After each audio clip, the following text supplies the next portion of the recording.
చెప్పుకున్నామండి నిన్న అంతటి వరకు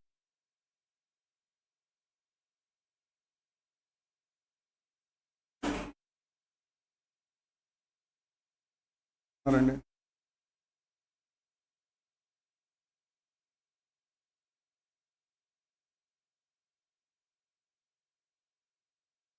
టీచింగ్ చెప్పుకున్నామా, టీచింగ్లో ప్రాబ్లమ్ సాల్వ్ చేసామా.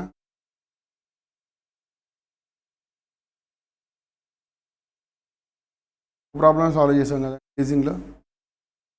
ప్రాబ్లం నెంబర్ 28 చూడండి ఒకసారి.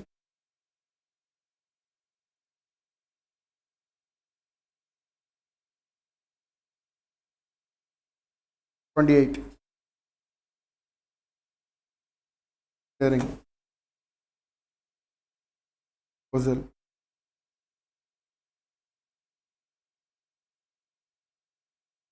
Either by making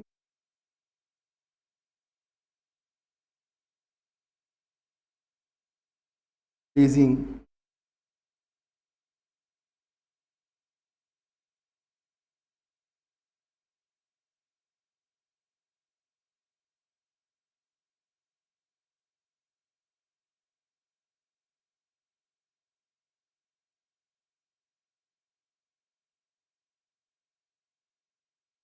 question meaning ఏంటండి? ఇప్పుడు మీకు 2 ఆప్షన్లు ఉన్నాయండి. Either making full payment of 4000 rupees, ఒకేసారి 4000 రూపీస్ పే చేయటమా, లేదా ఇయర్లీ 1250 చెప్పినా నెక్స్ట్ 4 ఇయర్స్కి పే చేయటమా. మనం కనుక్కోవాల్సింది ఏంటండి, మీరు ఏదైతే రెంట్ పే చేస్తారో అది కూడా సింగిల్ టైం పేమెంట్కి కన్వర్ట్ చేసి లీజ్ గిన్ను రెంట్కి కంపేర్ చేసి చెప్పాలి. ఇప్పుడు 1250 పే చేస్తున్నారు ఇయర్లో, ఇయర్ 1250 పే చేస్తే దాని వాల్యూ 1250 ఉంటుందండి. బట్ నెక్స్ట్ ఇయర్ కూడా మీరు 1250 పే చేయాలంటే దానికి ప్రజెంట్ వాల్యూ ఎంత కనుక్కోవాలి. 2 ఇయర్స్ తర్వాత కూడా 1250 పే చేస్తారంటే దానికి ప్రజెంట్ వాల్యూ కనుక్కోవాలి. అండ్ అగైన్ 4th ఇయర్లో కూడా 1250 రూపీస్ పే చేస్తారంటే దానికి కూడా ప్రజెంట్ వాల్యూ ఎంత కనుక్కోవాలి. ఎలా చేయాలండి? సేమ్ ఫామ్లోనైనా యూజ్ చేసిన ఫామ్లోనేనండి. ఎలా చేయాలి చెప్పండి ఒకసారి. 1 డివైడెడ్ బై 1 ప్లస్ 6% పర్ 4 ఇయర్స్కి చేయాలండి. బట్ ఫస్ట్ ఇయర్లో ఫండింగ్ అవుతుందా అవుదా అండి? 14 పే చేసే 1250 అవ్వదు.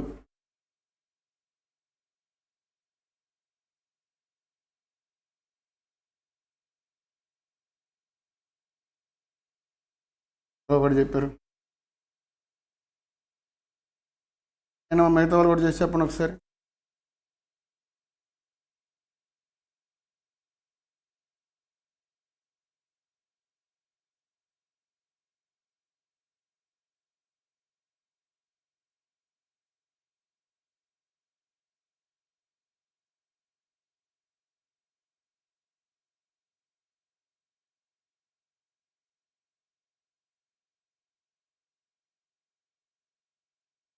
అన్నీ చేయాల్సింది.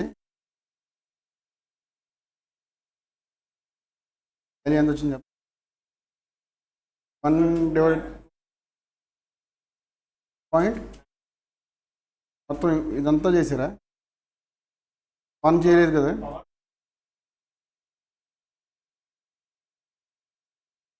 ఫస్ట్ ఇయర్లో డిస్కౌంట్ అవుతుందిగా. సెకండ్ ఇయర్లో 1 ఇయర్ డిస్కౌంట్ అవుతుంది. థర్డ్ ఇయర్లో 2 ఇయర్స్ అవుతుంది. 4th ఇయర్లో 3 ఇయర్స్ అవుతుంది.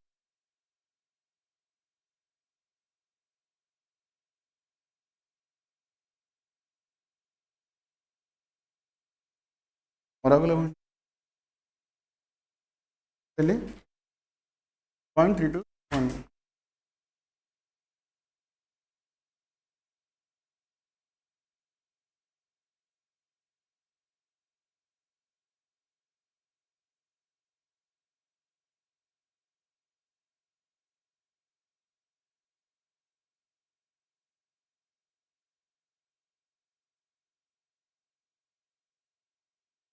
ఎంత వచ్చిందండి?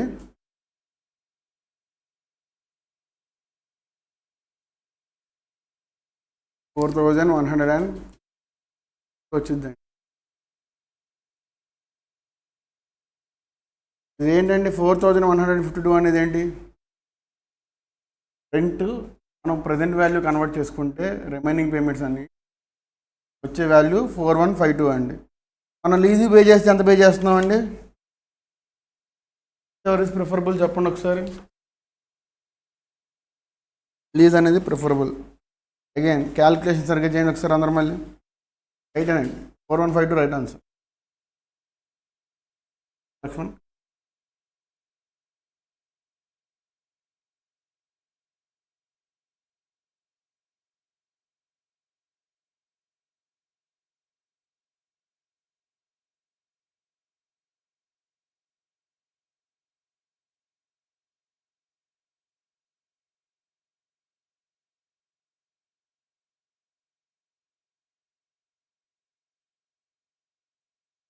సెకండ్ ఇయర్ నుంచి స్టార్ట్ చేద్దాం అండి. ఫస్ట్ ఇయర్లో ఎలాగో మనకి డిస్కౌంట్ అవ్వదు కాబట్టి 1250 యాడ్ చేసుకోవాలి. తర్వాత పక్కన పెట్టండి. మీరు ఏం చేయాలి? 1/1.14 చేయండి చెప్తాను. 1/1.14 ఈక్వల్స్ టు ఎంటర్ చేయండి. 1/, ఏంది పని చేయట్లేదా?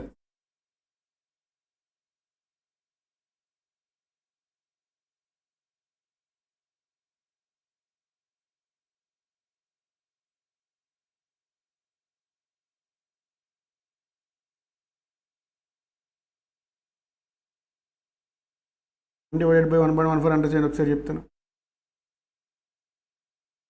ఇది దేనికండి మనకు వచ్చిన వాల్యూ? అది 1/1.14 వచ్చిన వాల్యూ అండి మనకి.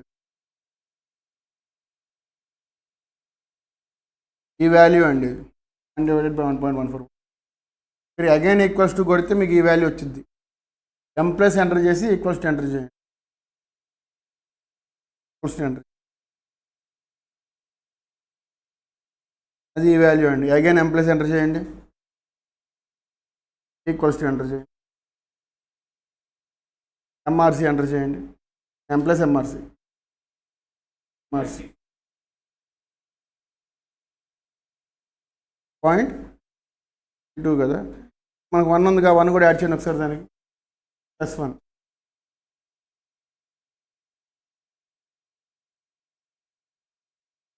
0.32 వచ్చిందండి. 3.32 ఇంటూ మనం పే చేసి రెండు ఎంత అండి? 1250 పే చేయండి.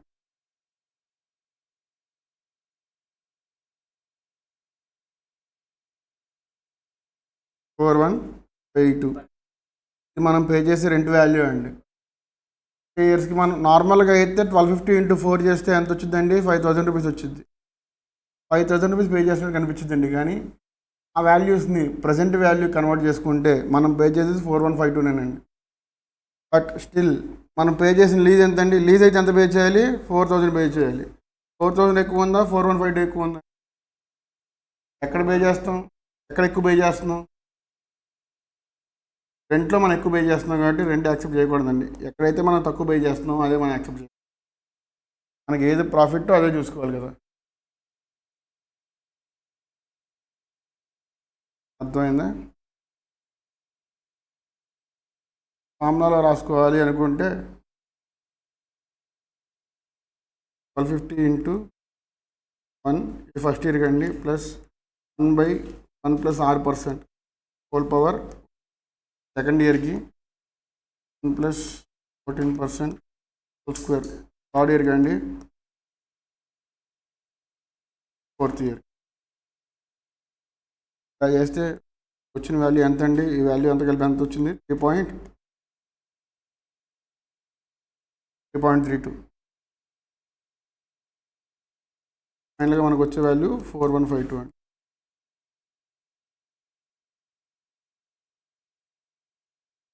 మిస్ చేసాం మనం, చెప్తాను.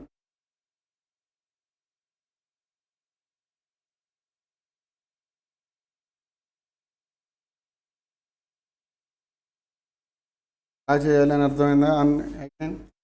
మనం సెకండ్ ఇయర్ నుంచి 1 ఎందుకు తీసుకుంటున్నాం అనేది కూడా అర్థం కావాలండి. మనం సెకండ్ ఇయర్ నుంచి 1 ఎందుకు తీసుకుంటున్నాం? ఫస్ట్ ఇయర్లో తీసుకోకుండా సెకండ్ ఇయర్లో ఎందుకు తీసుకుంటాం? ఫస్ట్ ఇయర్లోనే పే చేస్తున్నాం కాబట్టి అది డిస్కౌంటింగ్ అనేది అవ్వదండి. రెంట్ అనేది మీరు ఫర్ ఎగ్జాంపుల్ ఇప్పుడు మీరు హాస్టల్స్లో కానీ పీజీస్లో ఉంటున్నారనుకోండి, రెంట్ అనేది ఇప్పటికిప్పుడు పే చేస్తారా, జాయిన్ అయిన వెంటనే పే చేస్తారా, లేదా 1 ఇయర్ 1 మంత్ ఆగిన తర్వాత పే చేస్తారా? జాయిన్ అయిన వెంటనే పే చేయాలి కదా. రెంట్ తీసుకునేటప్పుడే పే చేస్తాం కాబట్టి 1250 అనేది డిస్కౌంట్ అవ్వదండి. 1 ఇయర్కి మనం రెంట్కి తీసుకున్న వెంటనే పే చేస్తున్నాం కాబట్టి ఫస్ట్ ఇయర్లో డిస్కౌంట్ అవ్వదు, సెకండ్ ఇయర్ నుంచి డిస్కౌంట్ అవుతుంది.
మనకు ఎంసీక్యూస్ కాబట్టి మనం డైరెక్ట్గా ఆన్సర్ పెట్టేస్తామండి. రెంట్ లీజ్ అని అడుగుతాడు, బట్ మీరు థియరిటికల్గా రాయాలనుకున్నప్పుడు ఒక point lease amount is rent amount అటు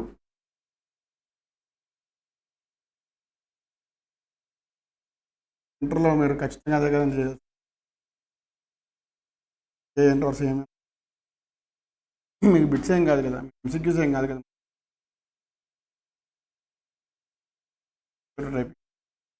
బేస్డ్ ఆన్లైనా?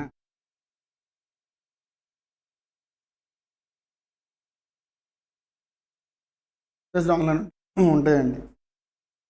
అప్పుడు కరోనా అప్పుడు అదే చేశారు, బేస్డ్ ఆన్లైన్ పెట్టారు. సెంటర్స్కి వెళ్ళి అక్కడ టైపింగ్ రాకపోతే చాలా ఇబ్బంది పెడతారు. టైపింగ్ కూడా చూసుకోవాలి సిస్టమ్.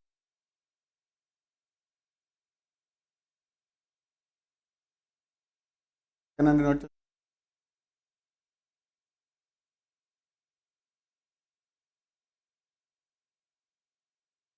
Capital investment decision. మనం రెంట్కి లీజ్కి ఎలా అయితే చూసుకున్నామో, క్యాపిటల్ ఎక్స్పెండిచర్ అంటే ఏంటి? ఒక మిషనరీ మీరు కొనేటప్పుడు దాని నుంచి మనకి ఎంత ఇన్కమ్, ఆ మిషన్ కొనడం వల్ల ఓల్డ్ మిషన్ రీప్లేస్ చేసి కొత్త మిషన్ కొనడం వల్ల మనకి ప్రొడక్షన్ పెరిగింది కదండి. టూ మిషన్ ఇచ్చేంత ప్రొడక్షన్ ఓల్డ్ మిషనరీ ఇవ్వదు కదా. సో ఈ మిషనరీ కొనడం వల్ల మనకి ఎంత అయితే ప్రొడక్షన్ పెరిగిందో, ఆ ప్రొడక్షన్ పెరగడంతో మనకి ఇన్కమ్ ఎంత పెరిగింది, ఆ ఇన్కమ్ పెరగడం మనం మిషన్ కొనడం కంటే ఎక్కువ అయిందా లేదా? ఇప్పుడు మీరు అది మనకి ఎలా ఉంటుందంటే, ఫిక్స్డ్ డిపాజిట్ చేస్తారండి, ఇన్ఫ్లేషన్ రేట్ ఎక్కువ ఉందా ఫిక్స్డ్ డిపాజిట్ రేట్ ఎక్కువ ఉందని చూసుకునే కదా మనం చేయాల్సింది. ఇన్ఫ్లేషన్ బీట్ చేయగలమా లేదనే కదా. ఫర్ ఎగ్జాంపుల్ ఇన్ఫ్లేషన్ 6% ఉంటే ఫిక్స్డ్ డిపాజిట్ 7% ఉంటుందండి. 1% మనం బీట్ చేయగలుగుతున్నాంగా, ఫిక్స్డ్ డిపాజిట్ చేయడం మంచిదేగా. మనం ఇక్కడ కూడా చేయాల్సింది అదేనండి. మనం పెట్టిన ఎక్స్పెన్స్కి ఆ ఎక్స్పెన్స్ని మించి మనకి ఇన్కమ్ జనరేట్ చేస్తుందా లేదా. ఇప్పుడు మిషన్ కొనడం వల్ల మనం పెట్టిన ఎక్స్పెన్స్ కంటే మన ఇన్కమ్ జనరేషన్ ఎక్కువ ఉందా లేదో చూసుకోవాలండి. ఇన్కమ్ జనరేషన్ ఎక్కువ ఉందనుకోండి, మిషన్ కొనవచ్చు ఆర్ మిషన్ రీప్లేస్మెంట్ చేయొచ్చు. లేదండి మేము పెట్టిన ఎక్స్పెన్స్ కంటే ప్రొడక్షన్ తక్కువ అవుతుంది, ఇన్కమ్ తక్కువ వస్తుంది అన్నప్పుడు మిషన్ రీప్లేస్ చేయడం వేస్ట్ కదా. మిషన్ రీప్లేస్ చేసి మరి లాస్ ఎవరు పే చేస్తారండి చెప్పండి, అంతే కదా. అదే ఇప్పుడు మనం చేయాల్సింది. మీకు 2 బుల్లెట్ పాయింట్స్ మెన్షన్ చేశాను చూడండి ఒకసారి. చదువు ఒకసారి 2 పాయింట్లు.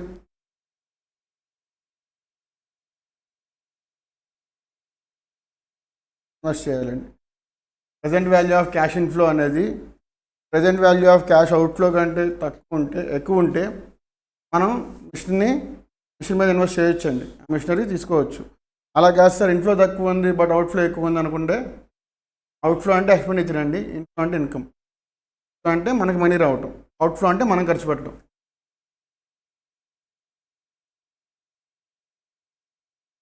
చదువు మాధవ్.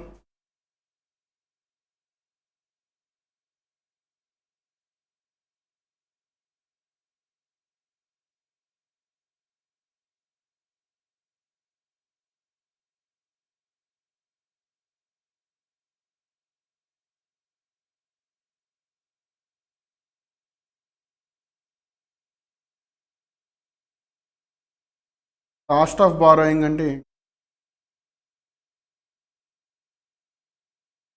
బారోయింగ్ అంటే అప్పు తెచ్చుకోవడం అండి. కాస్ట్ ఆఫ్ బారోయింగ్ అంటే ఏంటి? మనం అప్పు తెచ్చుకుంటున్నాం కదండి, దాని మీద మనం పే చేసే ఇంట్రెస్ట్. కాస్ట్ ఆఫ్ బారోయింగ్ అంటే నేను ఒక 10,000 తీసుకున్నానండి మీ దగ్గర నుంచి, దానికి ఇంట్రెస్ట్ పే చేయాలి కదా, ఆ ఇంట్రెస్ట్ రేట్ ఏదైతే ఉందో దాన్ని కాస్ట్ ఆఫ్ బారోయింగ్ అంటాం. అర్థమైందా? మన బ్యాంక్ దగ్గర నుంచి లోన్ తీసుకున్నా అది మనకి కాస్ట్ ఆఫ్ బారోయింగ్. వారు 10% అన్నారనుకోండి ఇంట్రెస్ట్ రేటు, మనం అప్పు తీసుకున్నప్పుడు ఆ 10% ఏదైతే ఉందో అది మనకి కాస్ట్ ఆఫ్ బారోయింగ్ అండి. అంటే నేను తీసుకునే అప్పు మీద నేను పే చేసిన ఇంట్రెస్ట్, అది నాకు ఎక్స్ట్రా ఎక్స్పెన్స్, నాకు కాస్ట్. దీని అర్థం ఏంటంటే, ఒక మిషనరీ ఉందండి which has the useful life of 7 years. ఆ మిషనరీ యొక్క వాల్యూ ఎంతండి? 10,000 రూపీస్. ఆ మిషన్ కొనడం వల్ల నాకు ఎంత సేవ్ అవుతుందండి? యాన్యువల్లీ 1,900 రూపీస్ అనేది సేవ్ అవుతుంది. సరే, సెకండ్ మిషనరీ పక్కన పెట్టండి ఒకసారి. ఫస్ట్ మిషనరీ కొనడం వల్ల నాకు 7 years మీద ఎంత సేవ్ అవుతుందో చెప్పండి ఒకసారి.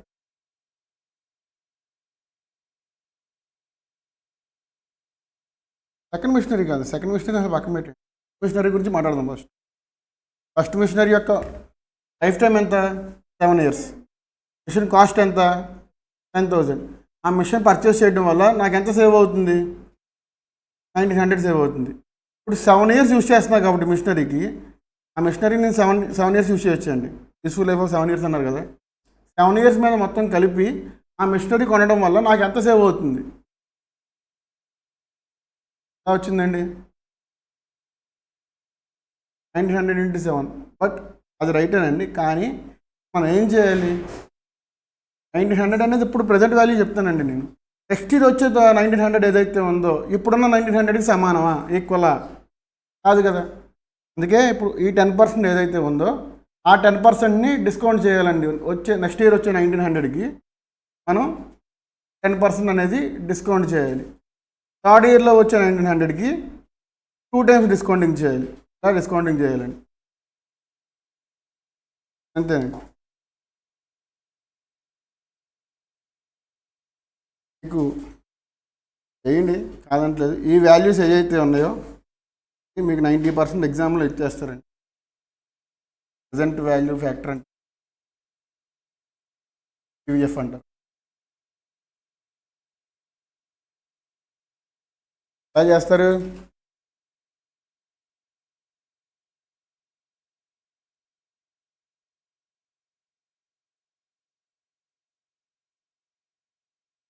ఎలా చేశారంటే, ఎన్ని ఇయర్స్ చేశారు? ఫస్ట్ ఇయర్ డిస్కౌంటింగ్ చేశారా లేదా? ఫస్ట్ ఇయర్ డిస్కౌంటింగ్ చేశారా? ఎందుకు డిస్కౌంటింగ్ చేయాలి సార్, అది చెప్పండి నాకు. డిస్కౌంటింగ్ ఇందాక మనం డిస్కౌంటింగ్ ఫస్ట్ ఇయర్ చేయలేదు కదా, ఫస్ట్ ఇయర్లో డిస్కౌంటింగ్ చేయలేదు కదా, ఇప్పుడు ఎందుకు చేసాం?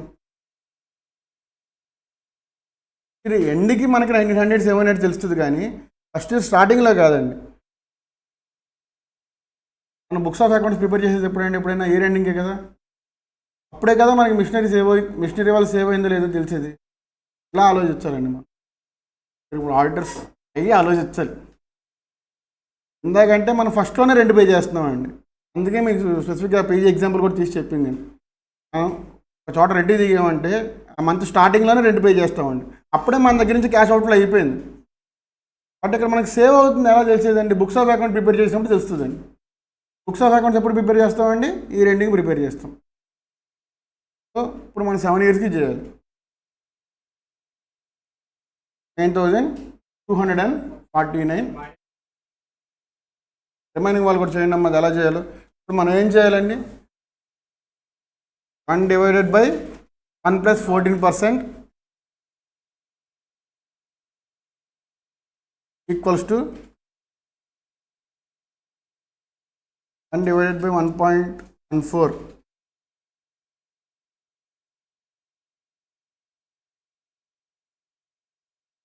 $2.14 ఎందుకు వచ్చిందండి? 1 divided by 1.14 అంటే 1.14, సారీ 1.1. 1.1 అంటే ఎంత వచ్చింది మీకు? 0.909 రావాలి కదా. 0.909 సరేనా? ఇది మనకి ఫస్ట్ ఇయర్కి అండి. ఈక్వల్స్ ఎంటర్ చేశారు కదా ఇందాక, M+ ఎంటర్ చేయండి. M+. ఫస్ట్ ఇయర్ సేవ్ చేసుకున్నాం. మనం మొత్తం ఇక్కడ మన యూజ్ఫుల్ లైఫ్ ఎంత అండి? ఇక్కడ 7 years కదా. Is equals to M plus చెప్పిన ఆల్రెడీ ఒకసారి చేసాం మనం. ఇక్కడి నుంచి మనం ఇంకా ఎన్నిసార్లు చేయాలండి? 6 times చేయాలి. ఈజ్ ఈక్వల్స్ టు ఎంఆర్సి ఎంత వచ్చింది? ఎంఆర్సి ఎంటర్ చేయాలి కదా, 4. ఓకే. ఇప్పుడు మనకి యాన్యువల్గా సేవ్ అయ్యేది ఎంత అండి ఫస్ట్ మిషనరీ కొనటం వల్ల? సో మీకు వచ్చిన ప్రోడక్ట్ ఏదైతే ఉందో దాన్ని 1900తో మల్టిప్లై చేయాలి ఇంటూ 1900.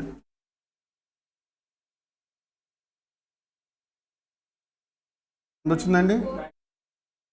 9249. మనకి ఫస్ట్ మిషనరీ కొనడం వల్ల 7 years గాను సేవ్ అయ్యేది 9250 అనుకోండి, 9250. బట్ మనం ఆ మిషనరీకి పెట్టింది ఎంత ఇన్వెస్ట్మెంట్?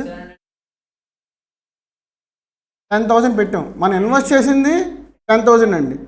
మనకి వచ్చిన ఇన్కమ్ 9250. ఐ మీన్ మనకి సేవ్ అయింది 9250. ఇప్పుడు 750 మనకి ప్రాఫిట్టా లాసా? మనం పెట్టిన అమౌంట్ ఎక్కువ ఉందా, మనకు వచ్చిన అమౌంట్ ఎక్కువ ఉందా? ఇన్వెస్ట్మెంట్ ఎక్కువ ఉంది కదా. ఇన్వెస్ట్మెంట్ ఎక్కువ ఉందంటే మనకు లాసే కదా. ఇప్పుడు ఒక 5 రూపీస్ పెట్టి ప్రోడక్ట్ కొంటే దాన్ని 4 రూపీస్కి అమ్మేశారండి, అప్పుడు మీకు ప్రాఫిట్టా లాసా? 5 రూపీస్ పెట్టి కొన్నారు, 4 రూపీస్కి అమ్మేశారు, 1 రూపీ లాస్ కదా. ఎప్పుడైనా అంతే కదండి. మనకి క్యాష్ ఇన్ఫ్లో ఎంత జరుగుతుంది? 9250 జరిగింది. అవుట్ఫ్లో ఎంత అయింది? 10,000. మీకు వచ్చిన 9250 అయితే మీరు స్పెండ్ చేసిన 10,000 అండి. 750 మీకు లాసే కదా. ఇప్పుడు మీరు ఈ మిషన్ జనరేషన్ మీకు ఒకవేళ 10,500 వచ్చింది అనుకోండి 9250 బదులు, అప్పుడు మీకు 500 ప్రాఫిట్ వచ్చేది. అది ఇప్పుడు సెకండ్ మిషనరీలో కనిపించిందండి మనకి. ఇక్కడ మనల్ని ఏం అడుగుతున్నారంటే ఈ 2 మిషనరీలో మీరు ఏ మిషన్ తీసుకోవాలని అడుగుతున్నారు. ఏ ప్రాబ్లం అయినా చేసేటప్పుడు కంపెనీ మీదే అనుకుని మీరు చేయాలి. కంపెనీ మీద అనుకుని చేస్తేనే మీకు అర్థమవుతుంది. లేకపోతే మనకి ఎగ్జామ్ టైంలో ఏం అర్థం అవుతుంది తెలుసండి? మిషనరీ అమ్మేది మనం, మిషనరీ కొనేది మనం అని డౌట్ వచ్చింది ఫస్ట్. మిషనరీ కొనేది మనం కాకుండా అమ్మేది మనం అని చూసుకుంటే ఇప్పుడు మీకు అది ప్రాఫిట్ అవుతుందండి. అంతే కదా. ఎప్పుడైనా సరే అక్కడ ఇచ్చిన ఎగ్జాంపుల్లో ఆ కంపెనీ మీడియా అనుకుని చేయాలి ప్రాబ్లమ్స్. 750 లాస్ అని అర్థమైంది అందరికీ? సరే, ఇన్ ద సేమ్ ఇప్పుడు సెకండ్ ప్రాబ్లం చేయండి ఒకసారి. సెకండ్ ప్రాబ్లం ఎలా చేయాలి చెప్పు లక్ష్మణ్ ఒకసారి.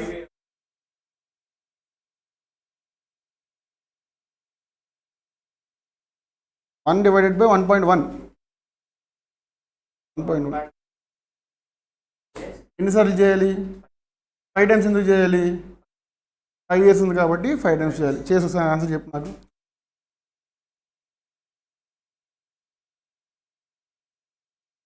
ప్లస్ అది ఫస్ట్ టైం. మనం ఎన్నిసార్లు చేయాలి? 4 times చేయాలి.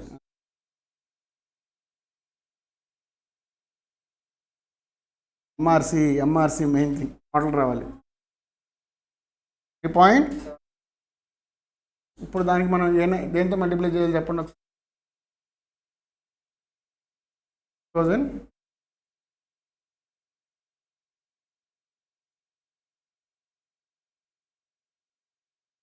349 40 వాట్. సరే మళ్ళీ చేయండి, ఏం పర్లేదు. Equals to M plus. సరే ఎన్ని ఇయర్స్ చేయాలి మనం? 5 years చేయాలి. మీరు ఆల్రెడీ 1 time చేశారు, రిమైనింగ్ 4 times చేయండి.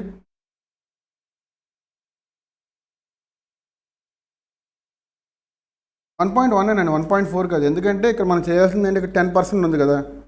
మనం చేయాల్సింది ఏంటంటే ఇక్కడ 1 divided by 1 plus R% అండి. మన క్వశ్చన్లో ఇచ్చింది ఎంత? 1 divided by R అంటే 10% కదా ఇచ్చింది మనకి. 10% అంటే 1లో ఎంత అండి? 0.1 కదా. సో 1 plus 0.1 అండి, which is nothing but 1 divided by 1.1. 1 divided by 1.14. 1.2. 20 క్వశ్చన్లో ఇస్తారు కదండి. 1.2 ఎలా అవుతుందండి? 1 divided by 1 plus మీరు 20% అన్నారు, 20% చేయండి. 1 plus 20% ఎంతదండి? 1.2.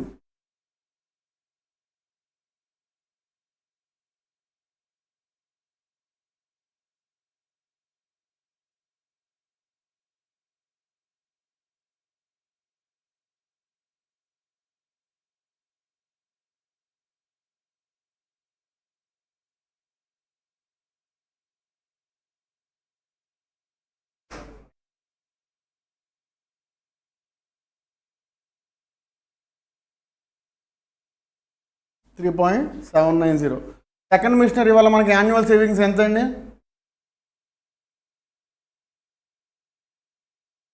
యాన్యువల్ సేవింగ్స్ అడిగాను ఎంత? సెకండ్ మిషనరీ కొనడం వల్ల 2200 అనేది మనకి యాన్యువల్ సేవింగ్స్ అండి. మీకు వచ్చిన ప్రోడక్ట్ ఏదైతే ఉందో దాన్ని 2200తో మల్టిప్లై చేయండి ఒకసారి, ఇంటూ 1100 ఎంత వచ్చిందండి? కాదండి, మీరు 4 టైమ్స్ చేశారు, 5 టైమ్స్ చేశారు.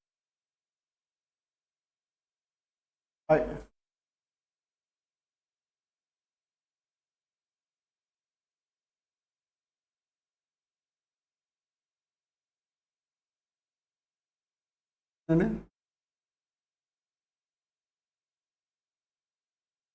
0.790 ఉన్నా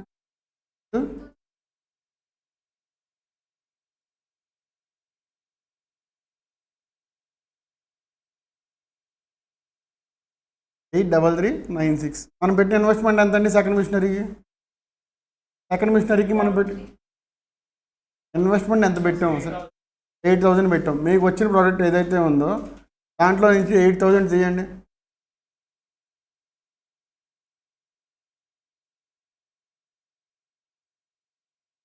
డబల్ 3 ఇది పాజిటివ్ వాల్యూనా నెగిటివ్ వాల్యూనా అండి? Positive value. ఫస్ట్ మిషనరీ మనకి నెగిటివ్ వచ్చిందా పాజిటివ్ వచ్చిందా? సెకండ్ మిషనరీ పాజిటివ్ వచ్చిందా నెగిటివ్ వచ్చిందా? ఏ సెలెక్ట్ చేస్తారు మీరు? ఒకవేళ రెండు పాజిటివ్ వస్తేనండి,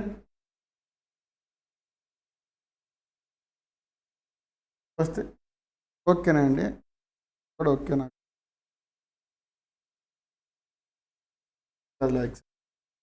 ఏది ఎక్కువ వస్తే అది తీసుకోవాలండి. నెక్స్ట్ వచ్చి మీరు క్యాలిక్యులేట్ చేసింది ఎన్పివి అండి. ఎన్పివి అంటే ఏంటి? Net present value.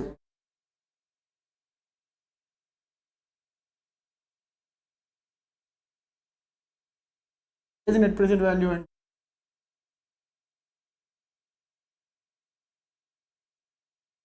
ఏదైతే మనకి negative value or positive value ఏదైతే వచ్చిందో అది నెట్ ప్రెజెంట్ వాల్యూ అండి. నెగిటివ్ చేసాం, ఇది కూడా నెట్ ప్రెజెంట్ వాల్యూనే. ఐఆర్ఆర్ క్యాలిక్యులేట్ చేయలేము దానికి. నెగిటివ్కి ఐఆర్ఆర్ క్యాలిక్యులేట్ చేయలేము అని చెప్పి నేను. ఎన్పివి నెగిటివ్ వచ్చా మనకి ఫస్ట్ దాంట్లో నెగిటివ్ వాల్యూ ఎంత వచ్చిందండి? మైనస్ బ్రాకెట్లో పెడితే నెగిటివ్ అని అర్థమా అండి? ఇది ఫస్ట్ మిషనరీకి వచ్చిందండి, ఇది సెకండ్ మిషనరీకి వచ్చిందండి నాకు. దీన్ని మనం ఎన్పివి అంటాం. సరే సార్, దీన్ని ఎన్పివి అంటాం, okay. Either profit or loss, profit అయినా లాస్ అయినా మనం ఎన్పివి అని అంటామండి, నెట్ ప్రెజెంట్ వాల్యూ అని అంటాం. అయితే ఇప్పుడు మీరు చేయాల్సింది ఏంటి అసలు? ఇనిషియల్ ఇన్వెస్ట్మెంట్ అంటే ఏంటి మరి? ఇనిషియల్ ఇన్వెస్ట్మెంట్ అంటే మీరు ఫస్ట్ మిషనరీకి ఏదైతే ఇన్వెస్ట్మెంట్ పెట్టారో అది 10,000 కదా, అది ఇనిషియల్ ఇన్వెస్ట్మెంట్ అండి. అలాగే సెకండ్ మిషనరీకి ఎంత పెట్టారండి? 8,000 రూపీస్ పెట్టారు కదా, ఆ 8,000 రూపీస్ అనేది ఇనిషియల్ ఇన్వెస్ట్మెంట్. మనం ఫస్ట్ పెట్టిన పెట్టుబడి ఏదైతే ఉందో దాన్ని ఇనిషియల్ ఇన్వెస్ట్మెంట్ అంటామండి. ఓకే సార్, అది కూడా బాగానే ఉంది. ఇప్పుడు మీకు సెకండ్ మిషనరీలో 8349 వచ్చింది కదా ప్రోడక్ట్, మరి దాన్ని ఏమంటాం?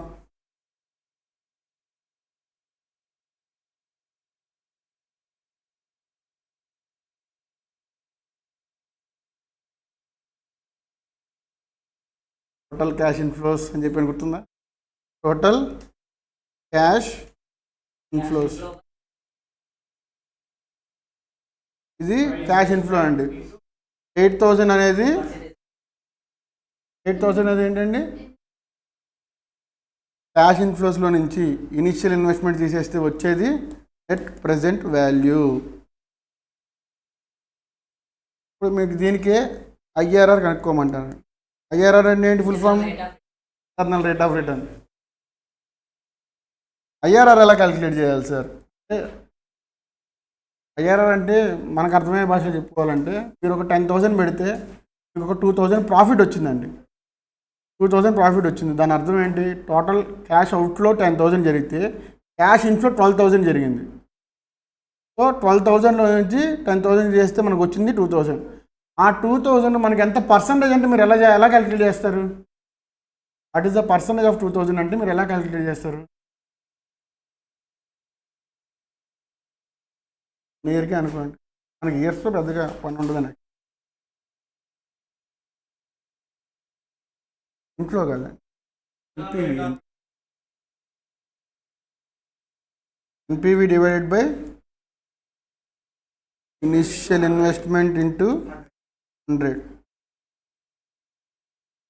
సో మీరు బిజినెస్ స్టార్ట్ చేశారనుకోండి, మనం అక్కడ వచ్చేది ప్రాఫిట్ కదా, ఓకేనా. మనకు ప్రాఫిట్ ఒక 2000 వచ్చిందండి. మీరు పెట్టిన ఇన్వెస్ట్మెంట్ ఎంత? 1000 అండి. మిమ్మల్ని గ్రాస్ ప్రాఫిట్ రేషియో క్యాలిక్యులేట్ చేయమంటే మనం ఎలా చేస్తాం? మనకు వచ్చిన ప్రాఫిట్ ఎంత ఉంది? 2000 డివైడెడ్ బై మనం పెట్టిన ఇన్వెస్ట్మెంట్ ఎంత. మనం పెట్టిన పెట్టుబడి మీద మనకి ఎంత అయితే రిటర్న్ వచ్చిందని చెక్ చేసుకుంటామండి ఎప్పుడైనా, అంతేనా? అంతేనా? మీరు ఒక ₹1,00,000 పెట్టి ఒక బిజినెస్ స్టార్ట్ చేస్తే మీకు ఒక 10,000 ప్రాఫిట్ వచ్చింది అనుకోండి, ఎంత పర్సెంట్ అని చెప్తారు? 10% అని చెప్తారు, అంతే కదా. ఒక 100 మార్క్స్కి ఎగ్జామ్ రాశారనుకోండి, మీకు ఒక 95 వచ్చినాయి, పర్సంటేజ్ ఎంత అంటే ఎంత అని చెప్తారండి? 95% కదా. ఇప్పుడు కూడా అంతే జరిగేది. ఇప్పుడు కూడా మనం అదే చేసేది. పెట్టిన ఇన్వెస్ట్మెంట్ ఎంత, మీకు వచ్చిన రిటర్న్ ఎంత, వచ్చిన రిటర్న్ ప్రాఫిట్ ఏదైతే ఉందో డివైడెడ్ బై మీరు పెట్టిన ఇన్వెస్ట్మెంట్ ఎంత, మనం పర్సంటేజ్లో క్యాలిక్యులేట్ చేయాలి కాబట్టి మల్టిప్లై బై 100 చేయాలి. టర్మినాలజీస్ గుర్తుపెట్టుకోండి, ముందు ముందు బాగా యూజ్ అవుతుంది మీకు. ఇంటర్నల్ రేట్ ఆఫ్ రిటర్న్ అంటే ఏంటి, ఎన్పివి అంటే ఏంటి, క్యాష్ ఇన్ఫ్లో అంటే ఏంటి, క్యాష్ అవుట్ఫ్లో అంటే ఏంటి. 0.200 చేయాలి కదా మరి పర్సంటేజ్.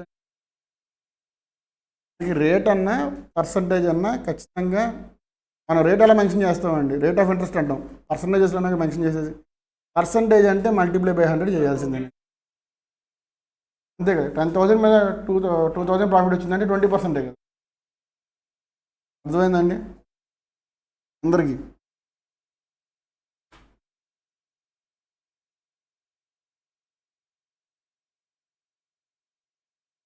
మనం పెట్టిన ఇన్వెస్ట్మెంట్ 10,000 అయితే మనకి సేవ్ చేసేది 9250. అది cost 750 more than the labour cost. మనకి సేవ్ చేసే దానికన్నా ఒక ఎక్కువ ఇన్వెస్ట్ చేసి అదే మనకు లాస్. ఓకే సార్, మరి 2 లాస్లు వస్తే ఏం చేస్తారండి? 2 రిజెక్ట్ చేయాలి. మిషనరీ అంతే కదా. ప్రాఫిట్ అయితే ఏది ఎక్కువ వస్తే చూసుకోవచ్చు, కానీ లాస్ వచ్చినప్పుడు మిషన్ అసలు కొనడం ఎందుకండి? రిజెక్ట్ చేయాలండి. ఎన్పివి అనేది <0 అంటే రిజెక్ట్ చేయాలి. మిషనరీ ఇచ్చినా 3 మిషనరీలు ఇచ్చినా పాజిటివ్ ఉంటే మాత్రం ఏది ఎక్కువ ఉందో చూసుకుంటామండి, నెగిటివ్ ఉంటే మాత్రం ఆబ్వియస్లీ రిజెక్ట్.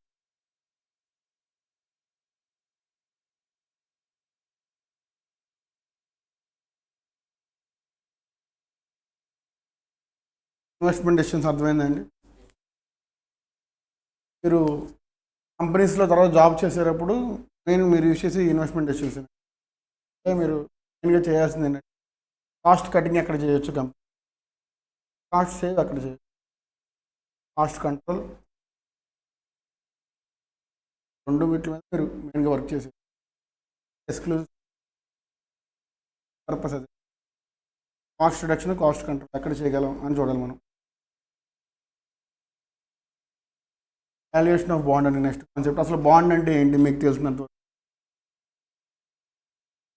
బాండ్ అనేది డెట్ ఇన్స్ట్రుమెంట్. డెట్ అంటే ఏంటండి? ఎగ్జాంపుల్, లక్ష్మణ్ నాకు ఒక 1 lakh రూపీస్ అప్పు ఇచ్చాడండి. అయితే అప్పు తీసుకున్నందుకు ప్రూఫ్ గాను లక్ష్మణ్ ఏమంటాడు, ఒక బాండ్ రాయమంటాడు. బాండ్ లక్ష్మణ్ ప్రిపేర్ చేస్తాడండి. నేను దానికి అగ్రీ చేసి సంతకం చేసి ఇస్తాను. సో అండ్ సో డేట్ తీసుకున్నానండి, ఎంత తీసుకున్నాను, ఈ టైంలో రిపే చేస్తాను. ఇది బాండ్ అంటే. డెట్ సెక్యూరిటీ అంటే ఏంటి అసలు? డెట్ ఇన్స్ట్రుమెంట్ అంటే తీసుకున్న అప్పుకు గాను ఒక గ్యారంటీ అండి. కొల్లేటరల్ అంటారు నార్మల్గా. మీరు బ్యాంక్లో కానీ ఏదైనా అడిగితే, బ్యాంక్లో లోన్ అప్లై చేసామనుకోండి, కొల్లేటరల్ చూపించమని అడుగుతారా? కొల్లేటరల్ అంటే ఏంటి? వాళ్ళకి ఒక సెక్యూరిటీ. స్టూడెంట్స్ 4 lakhs వరకు అయితే పెద్దగా అవసరం లేదని ఎడ్యుకేషన్ లోన్కైనా సరే. 4 lakhs కంటే పైన తీసుకోవాలి, ఫారెన్లో ఎంఎస్ చేయాలనుకున్నారు అనుకున్న ఒక 30 lakhs 40 lakhs కావాలి. హౌస్ పేపర్స్ ఉంటాయి కదండి, హౌస్ డాక్యుమెంట్స్, అవి తీసుకెళ్ళి బ్యాంక్లో అది వాళ్ళ కొల్లేటరల్ అండి. ప్లస్ వాళ్ళు చెప్పిన టైంలోపు రీపే చేయలేకపోయారు అనుకోండి, RLs ఇంట్రెస్ట్ కూడా పే చేయకుండా వదిలేశారు అనుకోండి, ఆ హౌస్ మీద ఫుల్ అథారిటీస్ బ్యాంక్కి వెళ్ళిపోతాయండి. ఈ బాండ్ ఉండటం వల్ల ఏంటంటే కొల్లేటరల్స్ ఏమి ఉండవండి. బట్ కొల్లేటరల్ అంటే సెక్యూరిటీ ఉంటుంది, ఆ ఇన్స్ట్రుమెంట్ ఉంటుంది, అప్పు తీసుకున్నందుకు ఒక ప్రూఫ్ ఉంటుంది. కానీ కొల్లేటరల్ కింద ఏం చూపించలేకపోయానండి. నా దగ్గర నుంచి తనేం తీసుకోలేడు. లీగల్గా ప్రూవ్ చేయొచ్చు, కానీ లీగల్గా వెళ్ళొచ్చు, లీగల్గా కోర్టులో కేసు అన్నీ చేయొచ్చు అండి. బట్ తీసుకుంటాక ఏమి ఉండవు. కానీ గ్యారంటీకి నేను చూపించలేదుగా, ముందు ప్రూఫ్ ఉంది. కానీ ఇప్పుడు బ్యాంక్లో నేను హౌస్ డాక్యుమెంట్స్ పెట్టినట్టు నేను డాక్యుమెంట్స్ ఏం పెట్టలేదు కానీ నా ఆస్తుల గురించి అంతే కదా, లీగల్గా షూ చేయొచ్చు. ఇప్పుడు కోర్టు వాళ్ళు ఇచ్చే జడ్జిమెంట్స్ ఎలా ఉంటాయంటే దానికి సరిపడా తన దగ్గర ఉన్న అసెట్స్లో మీరు ఏదైనా తీసుకోవచ్చు అని చెప్పి ఉంటాయి. కానీ అలాగే మనకు అవసరం లేదు. ఆ బాండ్కి వాల్యూ ఎలా ఉంటుంది సార్? మరి బాండ్కి 10 lakhs పెట్టి తీసుకున్నానండి. 10 lakhs లక్ష్మణ్ దగ్గర తీసుకున్నా, బాండ్ రాశారు, బాగానే ఉంది. దానికి వాల్యూ ఎంత ఉంటుందంటే ఎలా చెప్తారు? ఎలా క్యాలిక్యులేట్ చేయాలి?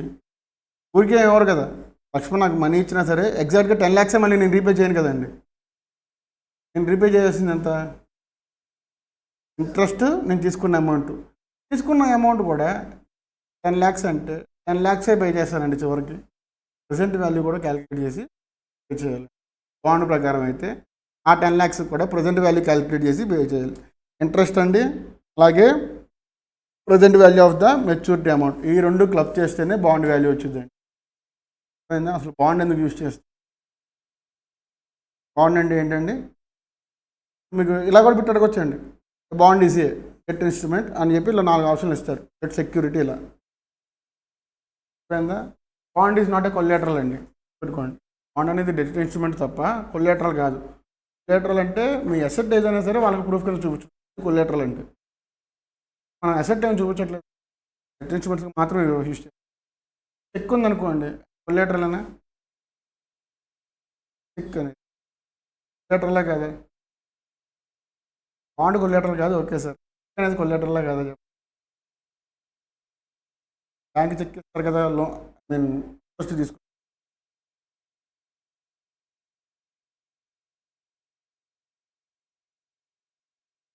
చెక్ ఇవ్వటం వల్ల యూజ్ ఏంటండి చెప్పండి ఒకసారి. మనీ విత్డ్రా చేసుకోవచ్చు. కేస్ చెక్ ఇచ్చిన వాడు ఆ అమౌంట్ బ్యాంకులో లేకపోతే ఏం జరుగుద్దండి? చెక్ బౌన్స్ కేసు అవుతుంది. చెక్ బౌన్స్ కేసులో ఏం మెన్షన్ చేస్తారు తెలుసా అండి? మీరు ఎంతైతే అమౌంట్ ఆ చెక్ మీద రాసి ఇచ్చారో దానికి 10 times పే చేయమని ఇస్తారు కోర్టు వాళ్ళు. ఆ డెసిషన్ అంతేనండి, అలా బయట ఇలా జరుగుతాయండి. అక్కడే తను రికవరీ చేసుకోవడానికి ఒక అసెట్కి బాగా ఒక కన్సిడరేషన్ ఉందండి. అక్కడ బ్యాంకులో అమౌంట్ ఉంటే డైరెక్ట్గా విత్డ్రా చేసుకోవచ్చు. లేకపోతే బ్యాంకులో చెక్ బౌన్స్ కేసేస్తే 10 times రీపే చేయాలి. ఇప్పుడు డెట్ ఇన్స్ట్రుమెంట్ అవుతుందా, కొల్లేటరల్ అవుతుందా?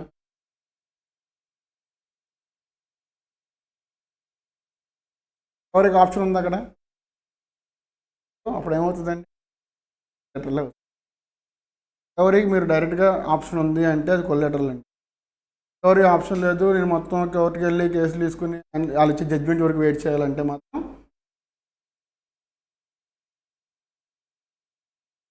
అది ఇప్పుడు మనం చూడండి ఒకసారి.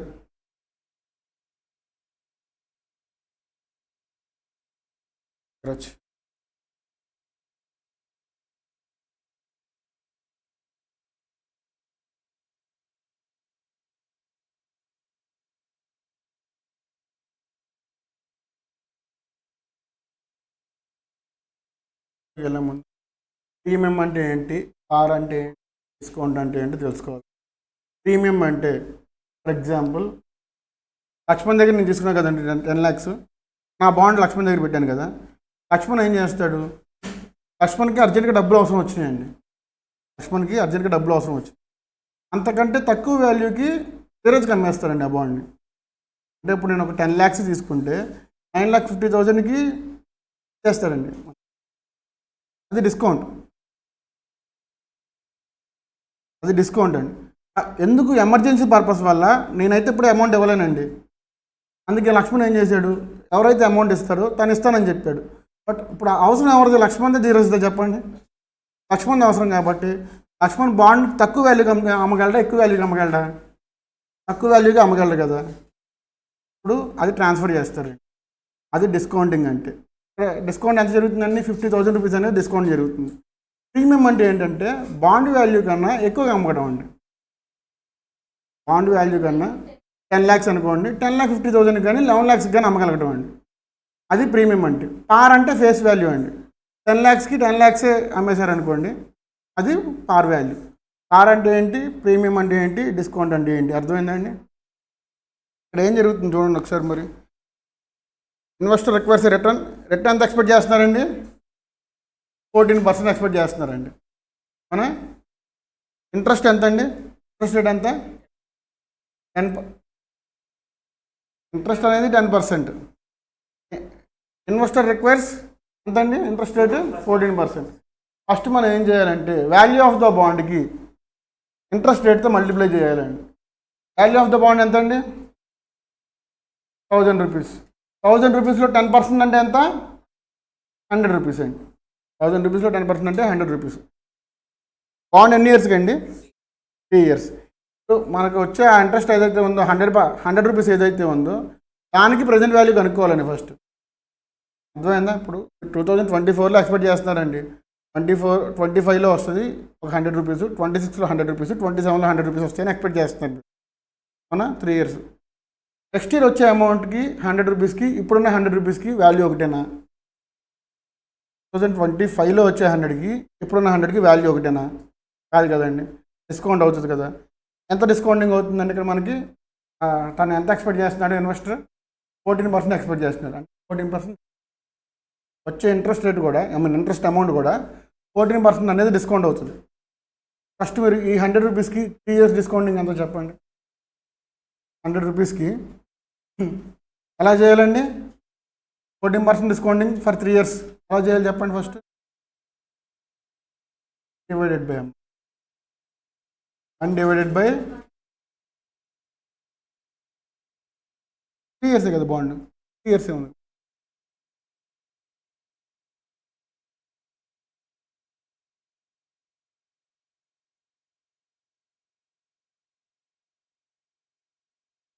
Equals to M plus MRC ఎంతండి? 2.321. ఇప్పుడు మల్టిప్లై బై ఏ నెంబర్ చేయాలి మనం? 1000 చేయాలా, 100 చేయాలా? 100 చేయాలి. 232 రూపీస్ అనేది ఇంట్రెస్ట్ అండి. మనం నార్మల్గా చూస్తే 300 రూపీస్ ఇంట్రెస్ట్ కనిపిస్తుంది, కానీ ప్రజెంట్ వాల్యూ కన్వర్ట్ చేస్తే ఎంత అయిందండి? అది 232 అయిందండి. అలాగే బాండ్ వాల్యూ మీకు ఇప్పుడే రీపే చేస్తున్నాడా, 3 years తర్వాత రీపే చేస్తున్నాడా? 3 years తర్వాత కదా. బాండ్ వాల్యూ ఎంత అండి? మీకు వచ్చిన అమౌంట్ ఒక పక్క నోట్ చేసుకొని చెప్తాను, ఇప్పటికీ చెప్తున్నాను. 100 కదండి. ఇంట్రెస్ట్ అమౌంట్ ఎంతో దాంతో చేయాలి. ఇప్పుడు 1000 రూపీస్ బాండ్ వాల్యూ ఉంది కదండి. ఇప్పుడు మీరు ఇచ్చిన 1000 రూపీస్ 3 years కూడా అదే 1000 రూపీస్ ఉంటుందండి వాల్యూ, కాదు కదా.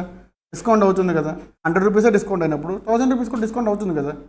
ఎంత డిస్కౌంట్ అవుతుందండి? 14% అవుతుంది. మీకు రీపే చేసేది ఎప్పుడంటే 3 years తర్వాతే కదా.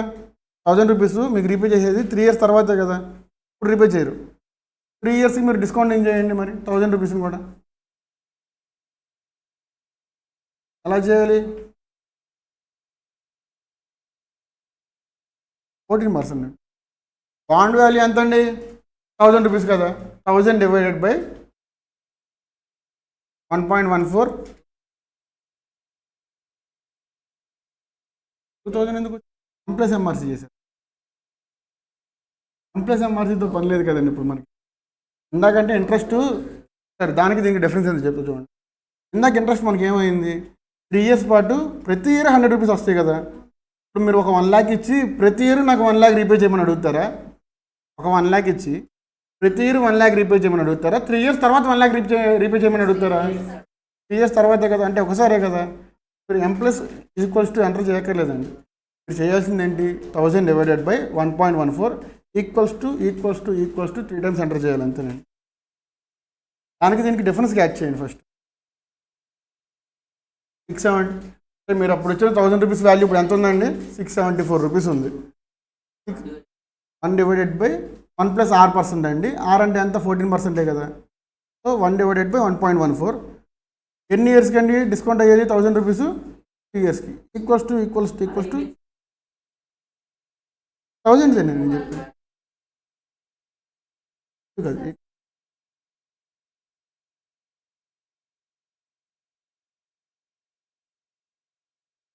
ఎంత వచ్చిందండి 1000 divided by 1.14 equals to enter చేయండి అంతే 3 టైమ్స్ ఈజ్ ఈక్వల్ టు మాత్రం ఎంటర్ చేయాలి అర్థమైంది కదా ఎంప్లస్తో పని లేదండి ఇక్కడ మనకి ఇప్పుడు మీకు ఎంత వచ్చిందండి వాల్యూ అది ఓకే అది టోటల్ వాల్యూ ఇంట్రెస్ట్ కూడా క్లబ్ చేసుకుంటే ఇంట్రెస్ట్ క్లబ్ చేయకుండా మీకు ఎంత వచ్చింది 674 వచ్చిందా 674 రూపీస్ అనేది ఏంటండి మీరు అప్పుడు 1000 రూపీస్ ఇచ్చారు కదా 2024లో 1000 ఇచ్చారు కదా 2027 వాల్యూ ఎంత అయింది అనేది 674 అయింది దాంతోపాటు మీకు వచ్చే ఇంట్రెస్ట్ ఎంత అండి 232 రెండు మనం ఇందాక చేసాం కదండి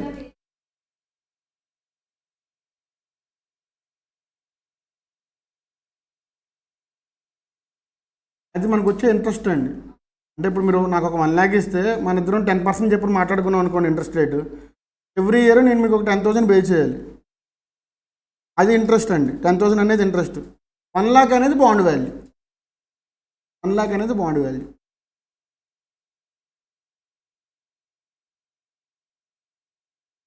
చేయండి ఏం కాదు లేట్ అయినా పర్లేదు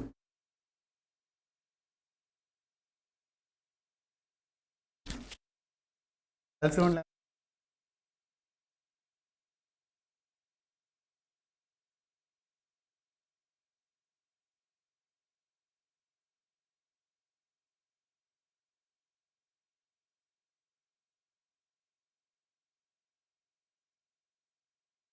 అర్థమైందా అండి ఇప్పుడు మనం M+ ఎందుకు యూజ్ చేయకూడదండి 1000 రూపీస్కి 1000 రూపీస్కి M+ ఎందుకు యూజ్ చేయకూడదు ప్రతి ఇయర్కి 1000 రూపీస్ అడగకూడదు కదండి మీరు ఒక 1000 రూపీస్ ఇచ్చి ఎవ్రీ ఇయర్ 1000 రూపీస్ అడుగుతారా అలాంగ్ విత్ ఇంట్రెస్ట్ అడగరు కదా బాండ్ మెచ్యూరిటీ ఎన్ని ఇయర్స్కి అయితే ఇప్పుడే తీసుకుంటాం మనం 1000 రూపీస్ ఆ 1000 రూపీస్ వాల్యూ 3 years తర్వాత మీకు ఎంత అయిందండి 674.975 అనుకోండి 75 రూపీస్ అయింది అలాగే మీకు వచ్చే ఇంట్రెస్ట్ ఎంత 232 టోటల్ వాల్యూ 907 అయిందండి ఇప్పుడు మీరు 1000 రూపీస్ ఇస్తే మీకు తిరిగి వచ్చేసరికి వాల్యూ ఎంత అవుతుందండి 907 అవుతుంది మీకు అది ప్రాఫిట్ లాసా చెప్పండి ప్రాఫిట్ లాసా మీరు ఇచ్చింది 1000 రూపీస్ అండి మీరు ప్రజెంట్ వాల్యూ క్యాలిక్యులేట్ చేస్తే మీకు ఎంత వచ్చింది 907 వచ్చిందండి 906 వచ్చింది మీకు ప్రాఫిట్ లాస్ అయినప్పుడు లాస్ అయింది ఇప్పుడు మీరు ముందే గ్రహించి మీరు ఏం చేస్తారు పక్కన వాడికి అమ్మేస్తారండి నేను 1000 రూపీస్కి తీసుకున్న 1000 రూపీస్ బాండ్ వాల్యూ ఉంది నా దగ్గర అదే 1000 రూపీస్ నాకు ఇచ్చేయి మీకు ఇంట్రెస్ట్ 14% వచ్చింది పక్కన వాళ్ళకి చెప్తాం వాళ్ళు ఇవన్నీ క్యాలిక్యులేట్ చేసుకుంటే ఓకే చెప్పారనుకోండి మీరు ఫేస్ వాల్యూ కమ్మినా సరే మీకు లాస్ రాకుండా ఉంటుంది కదా లేదు నేను అక్కడ 14% ఇచ్చాను నాకు ఒక 6% ఇంట్రెస్ట్ కల్పించేయి నేను ఫస్ట్ ఇయర్కి చేసుకున్నాను అనుకోండి 1000 రూపీస్ అయితే 1060 ఇస్తారు మీకు వెనక్కి వేరే వాళ్ళకి సేల్ చేసినందుకు 1060 రూపీస్ ఇస్తారు మీకు వచ్చే లాస్ పోగా ఇంట్రెస్ట్ ఇంకో 60 రూపీస్ మిగులుతుంది కదా డిస్కౌంట్ అంటే ఏంటి పార్ అంటే ఏంటి ప్రీమియం అంటే ఏంటి అని మనసులో ఖచ్చితంగా యూజ్ అవుతుంది ప్రాబ్లం అర్థమైందండి నెక్స్ట్ వరకే కదా పార్ అంటే ఫేస్ వాల్యూ పార్ నో లాస్ నో ప్రాఫిట్ అండి 100 రూపీస్ అయితే 100 రూపీస్కి అమ్మడం 100 రూపీస్ 90 రూపీస్కి అమ్మేమంటే డిస్కౌంట్ 100ది 110కి అమ్మేమంటే ప్రీమియం అంటే ఉన్న రేంజ్ కంటే ఎక్కువ అమ్మడం అండి డిస్కౌంట్ అంటే తగ్గించి అమ్మడం పార్ వాల్యూ అంటే సేమ్ వాల్యూగా అమ్మడం పార్ వాల్యూ అంటే ఫేస్ వాల్యూ అని అర్థం అండి టర్మినాలజీస్ గుర్తుపెట్టుకోండి రేపు చెప్పుకుందామా చెప్పుకున్న దాంట్లో డౌట్స్ వరకు ఉంటే చెప్పండి డౌట్స్ ఏమైనా ఉంటాయి క్లాస్లో డౌట్స్ ఉన్న అడిగినప్పుడు ఖచ్చితంగా ఇలా వద్దండి ఎగ్జామ్లో ఇబ్బంది పడతాం ఫీల్ అయితే రికార్డింగ్ కూడా ఆపేస్తాం